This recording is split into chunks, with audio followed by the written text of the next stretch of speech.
wife. In the now deleted Facebook post, Graham claimed that there were two low points during the funeral. He said that Vince McMahon got up at one point and said Rocky did one good thing in his life. He married Ada and had some kids. Graham said that Vince did his, in quotes, working strut off the platform, then he sat down. Graham went on to say that Pat Patterson did some nice things said some nice things about Rocky from their time in San Francisco, but things took a turn for the worse. He said, out of nowhere, Patterson goes into this rant and called Rocky Johnson laying dead in the casket right below him a motherfucker, and started this vulgar rant about how worthless Rocky was, and a bunch of guys had to drag Patterson off their church platform and sit him down. Graham added, Patterson, who just turned 81, must be losing his mind, literally. Only in pro wrestling, folks. Very sad to hear about this, and I actually feel a bit ill over this bizarre behavior. Now, hold on. I know everybody's been talking about Vince and Pat's behavior, and I've got some stuff to say on it, and I have an article pulled up here while you were doing it that is part of my point. But I just want to say that he fucking deserved it. No, Rocky Johnson had passed away, and they had the funeral, and you just talked about Vince and Pat showing up. And I'm fixing to read this article, but I can already tell you that all reports say that nobody in that crowd was offended by what Vince had to say. They were all 100% okay with it because it's exactly what Rocky would have wanted. Is somebody coming up there and having a good time. Now, Pat, on the other hand, from what I gather, I've got a little more details here. Or, no, you had the details. I don't really have the details on Pat, but from what I gather, people were offended by what Pat did. But here's what I have here. Al Rosen, Rocky Johnson's best friend, recently came forward to Hannibal TV to clarify what happened. Rosen did not deny Vince's statement about Johnson and Ada, but said that it is exactly what Rocky would want someone to say about him, and that the entire Johnson family considers Vince one of their own, and none of them felt disrespected by his words or action. They also felt that Vince's strut before and after his speech was just part of his character. Hold on. Let's see. I'm trying to find the part about Pat. Here we go. While Patterson acted like he was drunk, this reportedly rubbed some others in attendance the wrong way. So Pat had some issues, but everybody was totally okay with the way Vince treated the situation. So, in my opinion, I know people are in an uproar about this shit. If the family of the deceased are not upset about it, if they are not going out and pressing charges and are outraged, then we have no right to be upset. None of us knew Rocky Johnson personally. We didn't hang out with the guy. We didn't hang out with his family. We got to see him on TV wrestling. We got to see his son on TV wrestling. And we have about as much right to say something or to be upset about the way Vince acted as a complete stranger to wrestling would about Rocky Johnson's death. So in my opinion, people who are blown up out of proportion need to just stay in your lane, chill the fuck out. If it personally offends you, whatever, keep it to yourself. But the family is totally chill with it. Vince came up there as Vince McMahon, and they were okay with that. That's what they wanted. That's what Rocky would have wanted. Pat, maybe he needs to lay off the drink and start heading towards a nursing home. I don't know, but the family of The Rock and Rocky Johnson and such weren't upset. So I would say, chill the fuck out.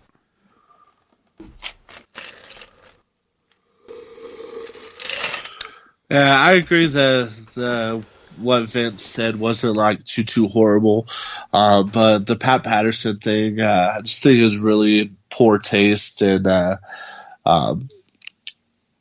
you shouldn't pop off with some shit like that at a funeral. No, I agree. I do, but he was probably stressed. He was probably having a bad fucking day. We have to remember that Pat has been in this business almost as long as, if not longer. God, that's terrible, Jay. I can't repeat that on TV or on the podcast. No, it's been 2 days, you sick fuck. But no, Pat's been in this business as long as, if not longer, than Vince McMahon, and he's seen them all.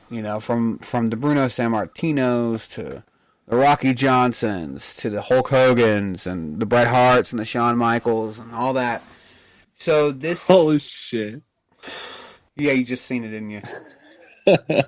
So this was another one. This was another one, a long line of friends who,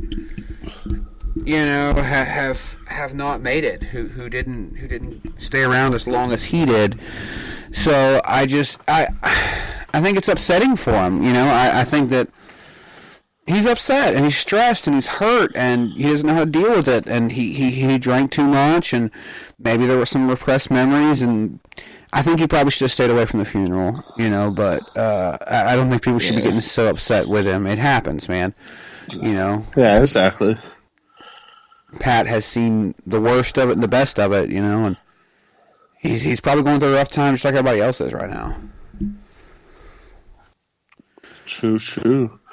But yeah, if goddamn Big J, that's some savagery, man.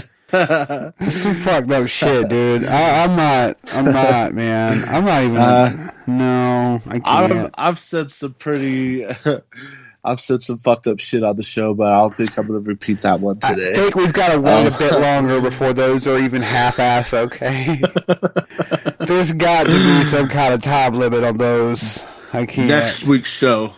But you're on your own, Slim. I'm gonna have to open up this bottle of Crown Royal. So here's that time of the show where spoilers are about to start getting dropped. So if you have not watched the 2020 Royal Rumble and you do not want it spoiled, we will give you a 5-second window right now to close your browser. 5, because from this point on, 4, 3, 2, 1. We should have got the actual Royal Rumble sound effect for that. We should have, but we didn't even say it until just now. So you've let us all down again, just like you usually do. Yes. Thanks for that. Yes, it's all my fault. So from this point on, we are talking about the 2020 Royal Rumble, and if you decide to stick around, you're gonna hear some spoilers. What the hell is wrong with you? Look at the chat, dude. Wow.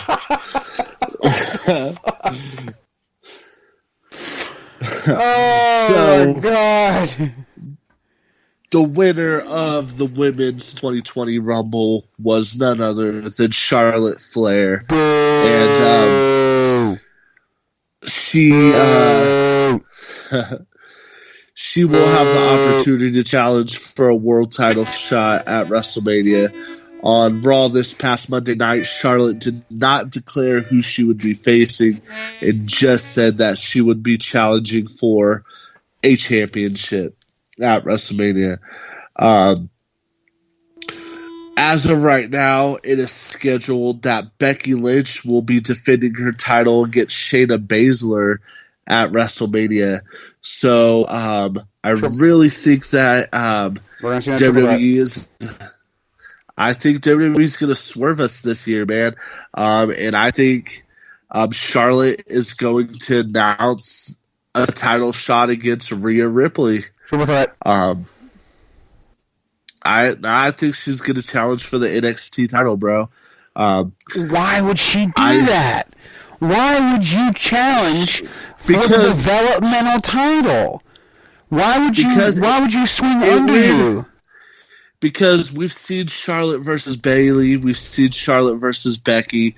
Charlotte versus Bayley or anyone else on SmackDown for that matter doesn't even seem like it would be a WrestleMania quality match.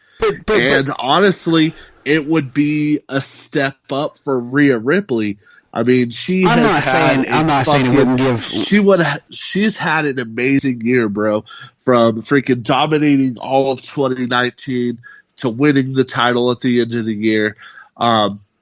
It's an easy explanation for Charlotte saying, look, that's all she's got to come out there and say, look, I've won every title there is to win. She's wrestled Becky and she's beaten her. She's wrestled Bayley. She's beaten her too. And then just have her cut a promo on Rhea Ripley. She's never faced Rhea Ripley. She's got the NXT title. Charlotte's a former NXT champion. It's such a fucking easy promo to do, bro. Freaking, and it can work.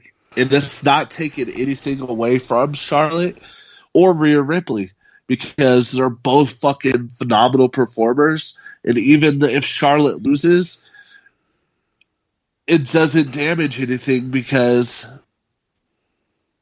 she's still a fucking 10-time, however many time champion, and it would fucking elevate Rhea Ripley to that next level, having a fucking main event caliber match at WrestleMania against Charlotte. I don't think that this damages either of them. It would be a fucking amazing swerve on WWE's part. That was my phone again, by the way. Why do you swing below your belt? Why do you challenge for the developmental fucking title? That's like going. Hold on. You spoke. No. You spoke. I get a turn. That's how this works. That's like, you win the Royal Rumble and you have the opportunity to go after the World Heavyweight Championship or the Women's title, whichever you like, and instead you're gonna go for the Cruiserweight title. You're gonna go for the fucking the developmental championship. It's not the developmental program. I won this hour-long fucking battle royal. I put my life on the line and lasted from 30 other women. I threw people over the rope. I almost fucking lost, but I didn't. And all that work I did, I'm going to challenge for the NXT championship, the developmental championship. Seriously? They've already came out and said that NXT is no longer their development. They're not looking at it as bullshit. It is. I don't care what they're looking at it like. It is still the developmental show. Do they have Raw or SmackDown going up against their biggest competitor right now?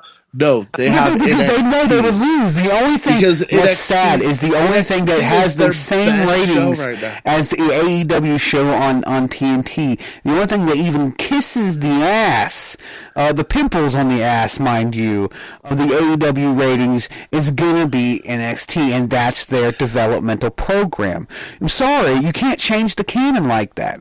They can say, "Oh, we don't look at it as developmental." Fact is, it's fucking developmental.